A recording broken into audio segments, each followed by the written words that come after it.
Chicken Sunday, illustrated and written by Patricia Polacco. Stewart and Winston were my neighbors. They were my brothers by a solemn ceremony we performed in their backyard one summer. They weren't the same religion as I was. They were Baptist. Their grandma, Eula May Walker, was my grandma now. My babushka had died 2 summers before. Sometimes my mother let me go to church on Sunday with them. How we loved to hear Mrs. Eula sing.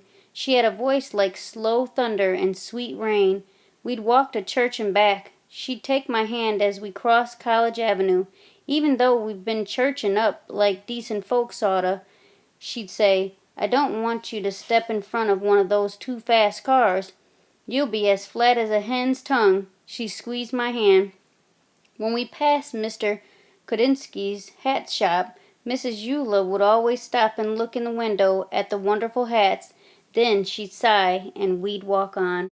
We called those Sundays Chicken Sundays because Mrs. Eula almost always fried chicken for dinner. There'd be collard greens with bacon, a big pot of Hoppin' John, corn on the cob, and fried spoon bread. One Sunday at the dinner table we watched her paper fan flutter back and forth, pulling moist chicken-fried air along with it. She took a deep breath. Her skin glowed as she smiled. Then she told us something we already knew. That Easter bonnet in Mr. Kudinski's window is the most beautiful I ever did see, she said thoughtfully. The three of us exchanged looks. We wanted to get her that hat more than anything in the world. Stewart reached into the hole in the trunk of our wish tree in the backyard. He pulled out a rusty Band-Aid tin. The three of us held our breath as we counted the money inside that we had been saving for weeks. If we are going to get that hat for Mrs. Eula in time for Easter, we're going to need a lot more than this, I announced. Maybe we should ask Mr. Kudinski if we could sweep up his shop or something to earn the rest of the money, Stewart said. I don't know, Winnie said fearfully. He's such a strange old man. He never smiles at anyone. He always looks so mean. We all agreed that it was worth a try anyway. The next day we took a shortcut down the alley in the back of the hat shop. Bigger boys were there. They were yelling. Eggs flew past us and pelted Mr. Kudinski's back door. Just as the boys ran away, the door flew open. Mr. Kudinski glared straight at us. You there? He yelled. Why do you kids do things like this? It wasn't us, Stewart tried to say, but Mr. Kudinski wouldn't listen to us.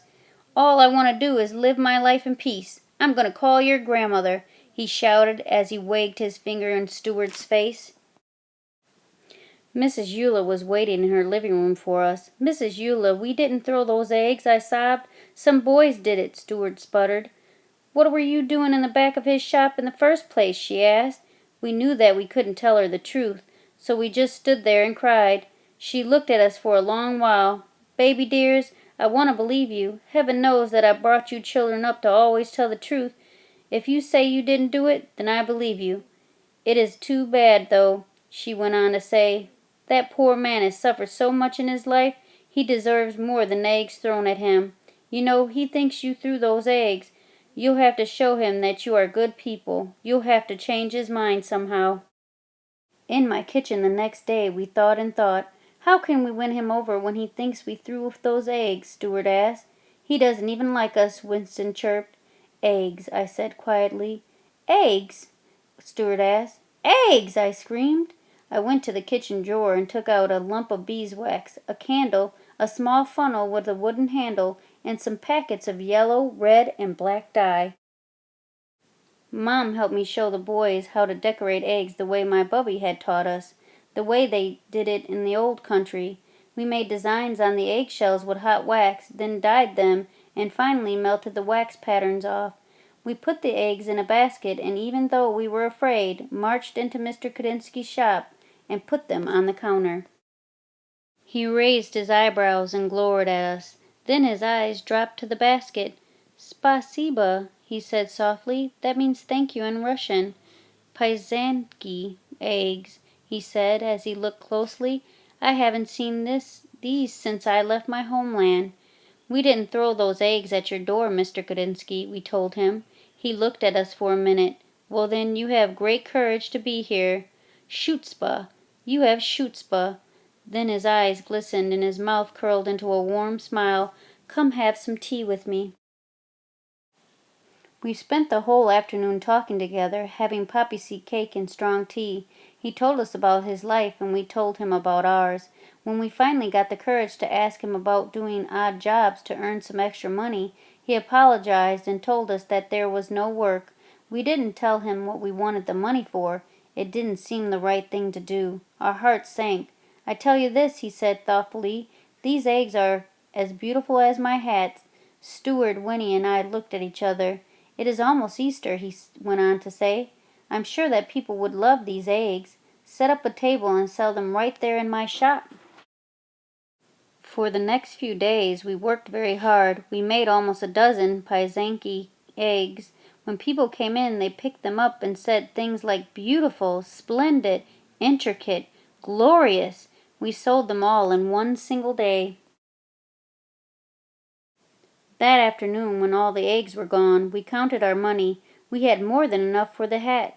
Just as we were about to tell Mr. Godinsky that we wanted to buy the hat, he came out from the back room holding a beautiful hat box, gift wrapped. "Keep your money, children," he said softly. "I have seen Mrs. Eula admire this. It is for her, isn't it? Tell her that I know you are very good children, such good children." When Easter Sunday arrived, we thought our hearts would burst when we watched Mrs. Eula open the hat box. She held us close as big tears rolled down her cheeks.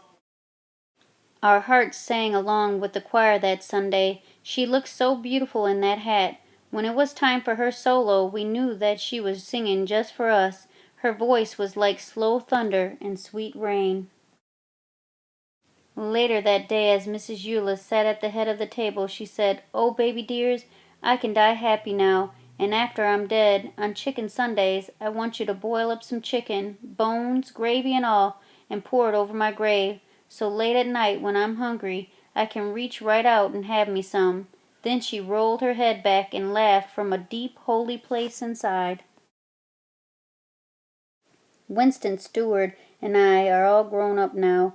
Our old neighborhood has changed some, yet it's still familiar too. The freeway rumbles over the spot where Mr. Godinsky's shop once stood. I think of him often in his glorious hats. We lost Mrs. Eula some time back, but every year we take some chicken soup up to Mountain View Cemetery and do just as she asked. Sometimes when we are especially quiet inside, we can hear her singing, a voice that sounds like slow thunder and sweet rain.